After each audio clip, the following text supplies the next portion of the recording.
मोहतरम नाजरीन, अस्सलाम वालेकुम रहमतुल्लाहि व बरकातहू। सिरातुन नबी सल्लल्लाहु ताला अलैहि वसल्लम पार्ट 3 माह नबूवत तुलू हुआ। माह नबूवत तुलू हुआ। हज़रत इब्न अब्बास रजी अल्लाह ताला अन्हु कहते हैं कि हुजूर नबी करीम सल्लल्लाहु अलैहि वसल्लम इस दुनिया में तशरीफ़ लाए तो आपकी आनोल नाल कटी हुई थी। आनोल नाल को बच्चे पैदा होने के बाद दाया काटती है। आप खतनाशुदा पैदा हुए। अब्दुल मुत्तलिब ये देखकर बेहद हैरान हुए और खुश भी। वो क्या करते थे, वो कहा करते थे मेरा बेटा निराली शान का होगा। आपकी पैदाइश से पहले मक्का के लोग खुश्क साली और खत का शिकार थे, लेकिन यूं ही आपके दुनिया में तशरीफ़ लाने का वक्त करीब आया, बारिशें शुरू हो गईं, खुश्क साली दूर हो गई, दरख्त हरे भरे हो गए और फलों से लद गए।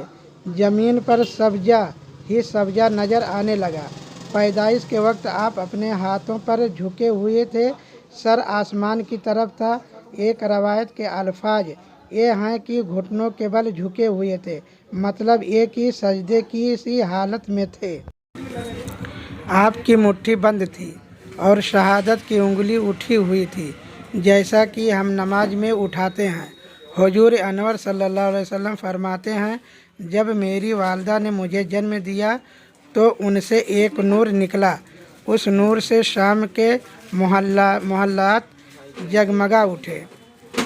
आप सल्लल्लाहु अलैहि वसल्लम की वालदा सैयदा आमिना फरमाती हैं, मोहम्मद सल्लल्लाहु अलैहि वसल्लम की पैदाइश के वक्त जाहिर होने वाले नूर की रोशनी में मुझे बसरी में चलने वाले ऊँटों की गर्दनें तक नज़र आईं। अल्लामा सैली रहमतुल्लाह अलैह ने लिखा है कि जब आप पैदा हुए तो आपने अल्लाह की तारीफ़ की। एक रवायत में ये अल्फाज आए हैं, अल्लाहु अकबर कबीरा वल्हम्दुलिल्लाहि कसीरा व सुबहानल्लाहि बकरतों असीला। अल्लाह ताला सबसे बड़ा है, अल्लाह ताला की बेहद तारीफ़ है और मैं सुबह व शाम अल्लाह की पाकी बयान करता हूँ। आपकी विलादत किस दिन हुई, उस बात पर सब इत्तेफाक है कि वो पीर का दिन है। आप सुबह फजर तुलू होने के वक्त दुनिया में तशरीफ़ लाए। तारीख़ पैदाइश के सिलसिले में बहुत से कौल हैं। एक रवायत के मुताबिक 12 रबीउल अव्वल को पैदा हुए, एक रवायत 8 रबीउल अव्वल की है, एक रवायत 2 रबीउल अव्वल को पैदा हुए। इस सिलसिला में और भी बहुत सी रवायात हैं। ज़्यादातर मौरखीन का ख्याल है कि आप 8 रबीउल अव्वल को पैदा हुए। तक़वीम के तरीक़ा के हिसाब से जब तारीख़ निकाली गई तो 9 रबीउल अव्वल निकली, मतलब ये कि उस बारे में बिल्कुल सही बात किसी को मालूम नहीं। इस पर सबका इत्तेफाक है कि महीना रबीउल अव्वल का था और दिन पीर का। ये भी कहा जाता है कि आपको पीर के दिन ही नबूवत मिली।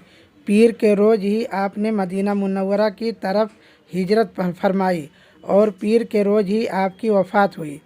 आप आमुल फैल में पैदा हुए, यानी हाथियों वाले साल में। इस साल को हाथियों वाला साल इसलिए कहा जाता है कि अब्रहा ने हाथों के साथ मक्का मुकरमा पर चढ़ाई की थी।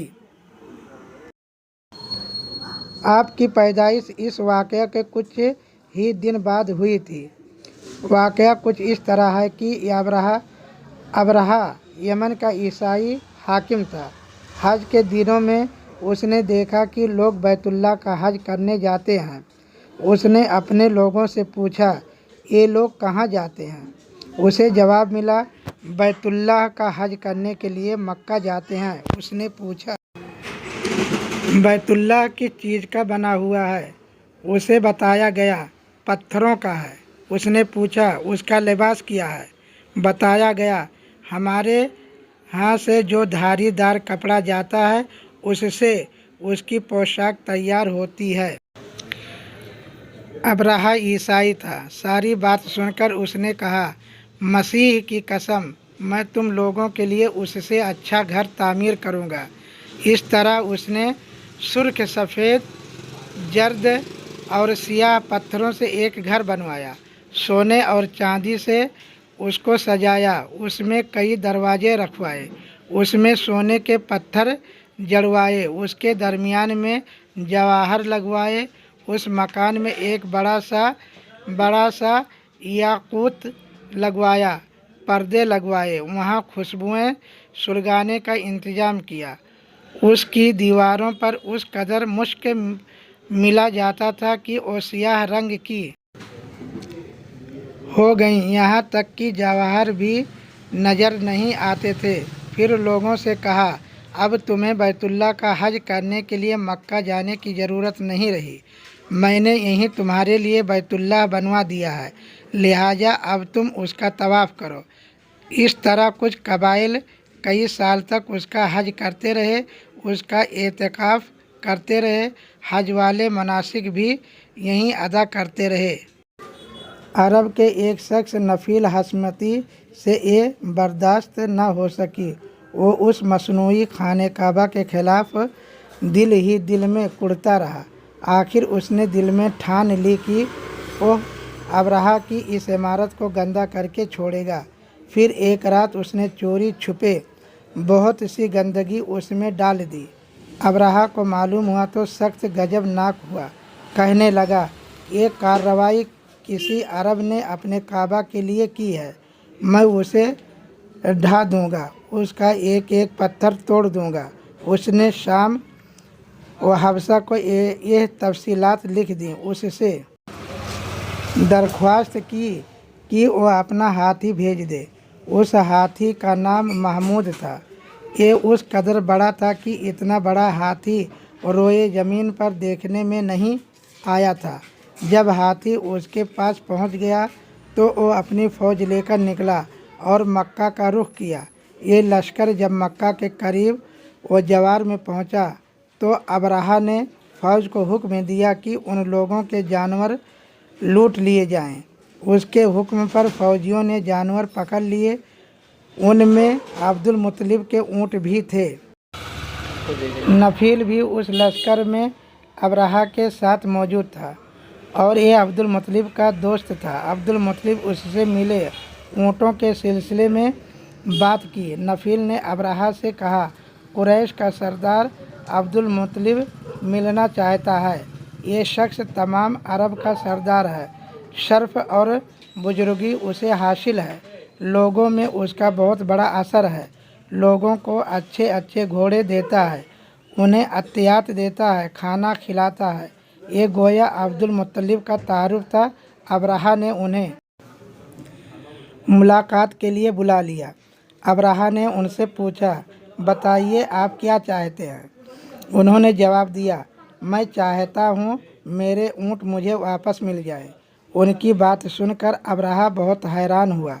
उसने कहा, मुझे तो बताया गया था कि आप अरब के सरदार हैं, बहुत इज्जत और बुजुर्गी के मालिक हैं, लेकिन लगता है मुझ से गलत बयानी की गई है, क्योंकि मेरा ख्याल था आप मुझसे बैतुल्लाह के बारे में बात करेंगे, जिसको मैं गिराने आया हूँ और जिसके साथ आप सबकी इज्जत व आबिस्ता है। लेकिन आपने तो सिरे से उसकी बात ही नहीं की और अपने ऊँटों का रोना लेकर बैठ गए। ये क्या बात हुई? उसकी बात सुनकर अब्दुल मुत्तलिब बोले, आप मेरे ऊँट मुझे वापस दे दें। बैतुल्लाह के साथ जो चाहें करें, इसलिए कि उस घर का एक परवरदिगार है, वो खुद ही उसकी हिफाजत करेगा। मुझे उसके लिए फ़िक्रमंद होने की ज़रूरत नहीं। उनकी बात सुनकर अबरहा ने हुक्म दिया, उनके ऊँट वापस दे दिए जाएं। जब उन्हें उनके ऊँट वापस मिल गए तो उन्होंने उनके समूह पर चमड़े चढ़ा दिए, उन पर निशान लगा दिए, उन्हें कुर्बानी के लिए वक्फ करके हरम में छोड़ दिया, ताकि फिर कोई उन्हें पकड़े तो हरम का परवरदिगार उस पर गजबनाक हो। फिर अब्दुल मुत्तलिब हीरा पहाड़ पर चढ़ गए। उनके साथ उनके कुछ दोस्त थे। उन्होंने अल्लाह से दरख्वास्त की, ऐ अल्लाह, इंसान अपने सामान की हिफाजत करता है तू अपने सामान की हिफाजत कर। उधर से अबरहा अपना लश्कर लेकर आगे बढ़ा। वो खुद हाथी पर सवार लश्कर के दरमियान मौजूद था। ऐसे में उसके हाथी ने आगे बढ़ने से इनकार कर दिया। वो ज़मीन पर बैठ गया। हाथी बानों ने उसे उठाने की कोशिश की, लेकिन वो न उठा। उन्होंने उसके सर पर ज़रबें लगाईं, अंकुश चुभोए, मगर वो खड़ा न हुआ। कुछ सोच कर उन्होंने उसका रुख यमन की तरफ किया तो वो फौरन उस तरफ चलने लगा। उसका रुख फिर मक्का की तरफ किया गया तो फिर रुक गया। हाथी बानों ने ये तजर्बा बार बार किया। आखिर अबरहा ने हुक्म दिया हाथी को शराब पिलाई जाए ताकि नशे में उसे कुछ होश न रह जाए और हम उसे मक्का की तरफ आगे बढ़ा सकें। चुनांचे उसे शराब पिलाई गई, लेकिन उस पर उसका भी असर न हुआ। सीरातुन नबी सल्लल्लाहु अलैहि वसल्लम का चौथा भाग, अबरहा का अंजाम, अगले वीडियो में मिलेगा। अस्सलामु अलैकुम रहमतुल्लाहि व बरकातहू। हमारे वीडियो को लाइक, सब्सक्राइब, शेयर करें।